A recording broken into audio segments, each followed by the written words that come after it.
strengthening the opposing muscle group. So in our body, if we want one side of our body to be really nice and flexible and stretchy, we want the other side of the body to be strong enough to support our body into that motion.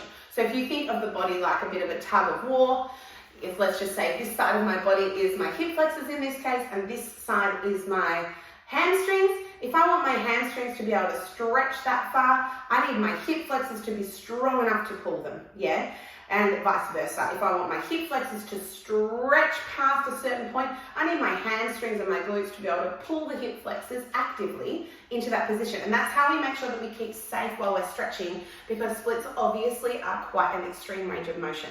So in Friday's class, we're going to be doing a lot of strengthening the front of the leg in this forward plane of motion. So bringing that leg into a 90-degree angle. We're going to be doing lots of exercises around that.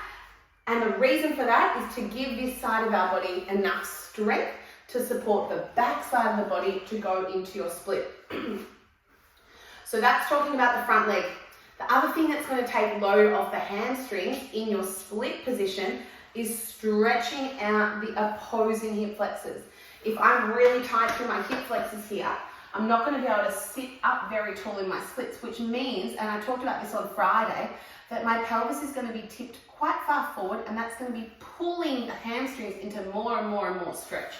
If I can stretch out the hip flexors on this back side, and therefore as well strengthen the back of the leg on this side to support that range, then I can actually even out my posture in my splits and take the load off the hamstrings, so I'm sitting more upright, and we talked about that in the alignment tips last week. Does that make sense? So if you're leant forward like this, there's more pull on the hamstrings, there's less stretch on the back hip flexors, and all this load is hanging out on this front leg.